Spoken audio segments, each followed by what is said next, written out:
I bid you all good morning, good evening, and good night, wherever you may be watching this transmission. It is I, Mike Martins, coming at you from the Library of Alexandria here. I thought I'd throw something up for you guys, something very, very important. And if you're following me on the housing trend that I've been on for the last decade, and the people that didn't buy in the last year and a half, 2 years, even people thanking me that didn't buy in the last 4 years. But I was thinking, but you could be up some money, but you can't sell. And people are selling below volume. But there's another little catch. And this article's coming out of Vancouver, British Columbia, where the city pretty much completely transformed itself since 2010 and onward, completely selling itself out. Basically exporting its own real estate, kind of, in a way, selling to people that don't live in the city or never been to Canada, but people buying hundreds of units and never stepping foot in the country. How does that make the locals feel? Well, I wouldn't be happy myself, especially when it's weird. It's just a weird phenomenon that was happening, and parking money in open markets and free markets. Well, someone's got to pay the piper sometime. Guys, don't forget to subscribe to the channel, and don't forget to set your reminders for Mike in the Night and trends in the housing market. And last week's Mike in the Night Saturday was really good, with a lot of call-ins from all over the Commonwealth. So come call into the show, be part of the show, be part of the community. So here it is, guys. Article scan, please. All right. Home sales in Metro Vancouver lowest since 1982. There it is, folks. Since 1982. That is a big deal. Why? Because I'll tell you why right now when you read this. Vancouver life as we know it is ground to a halt in April because of COVID. Now, here it is, guys. Here's the key. They're blaming everything on COVID, but here's the problem, guys. Everything has been grinding to a halt for the longest time, and Canada's been having a really tough time. So has Australia, so has the UK and New Zealand, bringing in wealthy investors to come in from China. All these countries have been competing, but since China put capital outflows, or put a stop and the quantity of amount of capital outflows to basically stop the wealth from leaving the Chinese shores. And that's what was happening for pretty much the last 15 years, where all the Commonwealth was basically poaching wealthy investors and targeting wealthy investors to come in and buy up our countries, our infrastructure, our oil, gas companies, buying up everything they could get their hands on that could turn a profit, right? So it wasn't because of COVID, because the average wage earner cannot get into the market.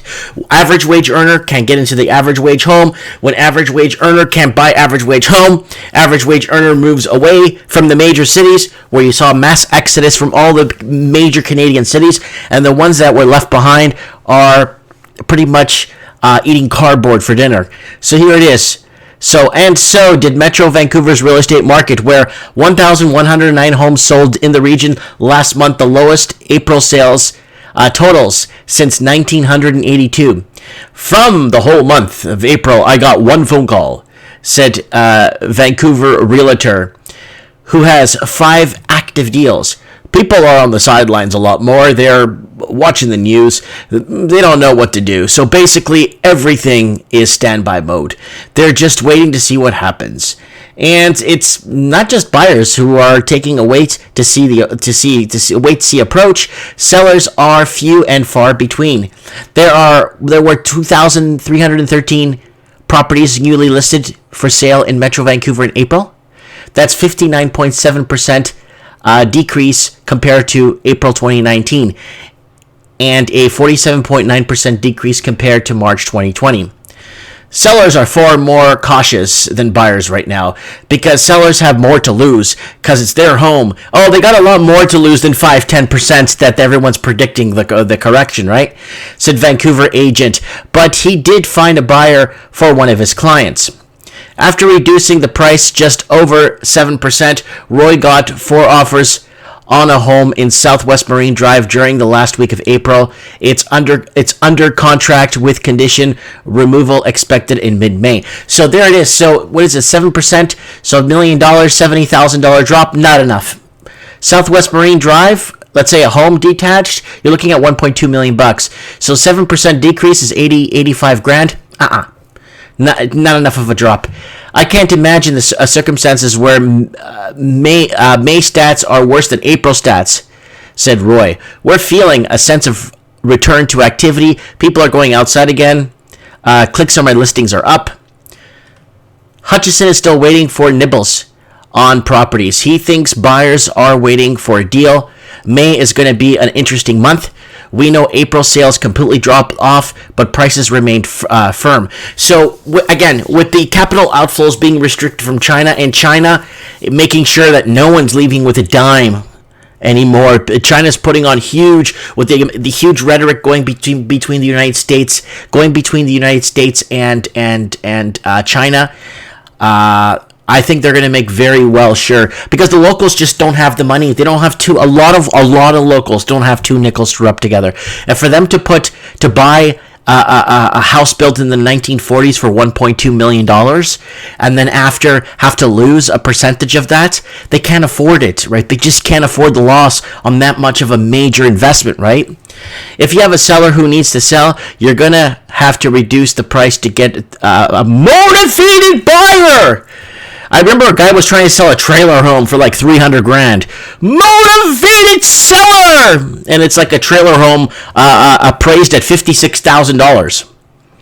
Roy believes that's likely to happen in short term, says homes that were listed pre-COVID seem to have reductions in the market of 8 to 10%. Get activity on them. So there it is. You're seeing 8 to 10% now. They're kind of slipping up here. Thought it was 7%, but now 8 to 10%.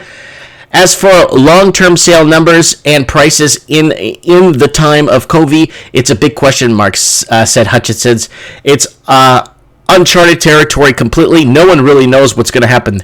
That's good. It's uncharted waters, to be honest. You got these squalls that come on, these storms. They come on you fast and they leave fast.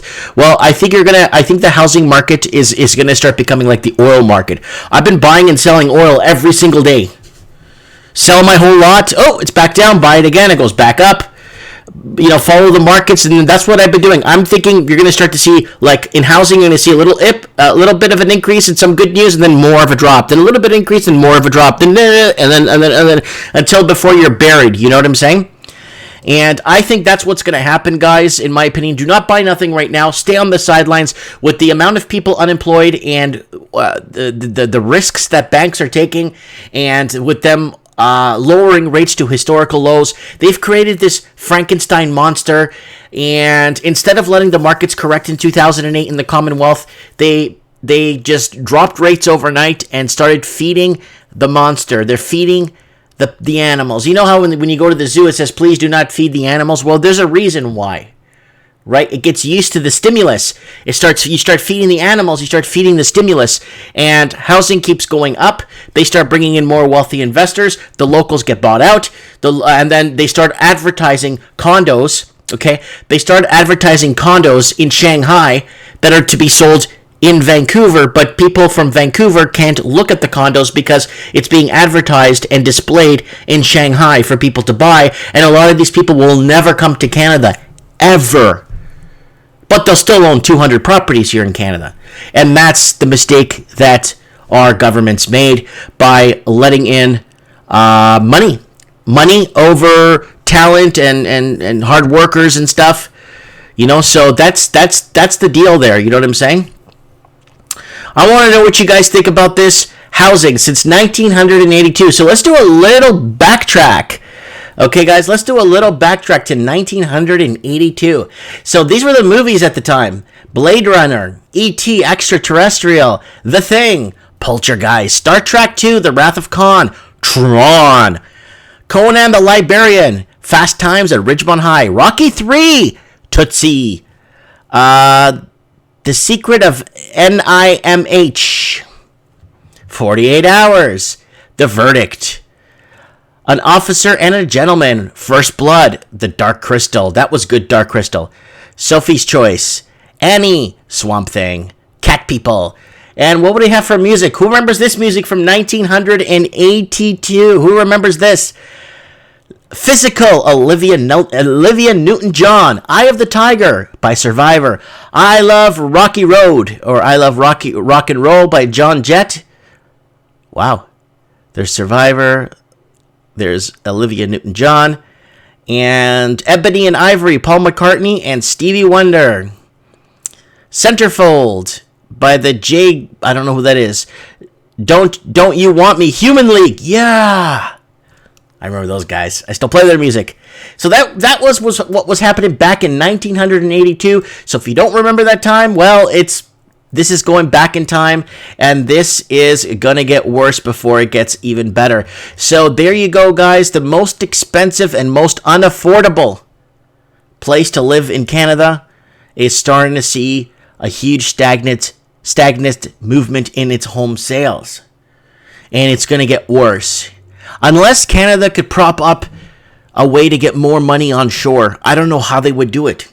With a weak dollar, okay, huge high unemployment, and the price of housing goes down, that is a deal for a foreign investor. But how is Canada going to do it? Right?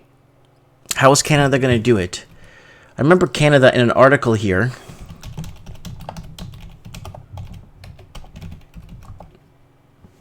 They did an article here. How did they do it? Did they create more offices? Canada has been transformed. Okay, Canada wants more Chinese workers and students. And then you go down here, 500,000 per year. Yeah, opening more visa offices can help Canada compete for Chinese workers and students and lucrative tourist businesses. That's what they wanted. Big money to come into the country and competing for it. So that's it. And people are saying, well, Canada has open borders. No, there's some countries you can't come into if you're from like Europe. There's a lot of countries in Europe you can't come to Canada, right? Because I have friends from Portugal who have family here, and they've been separated for decades.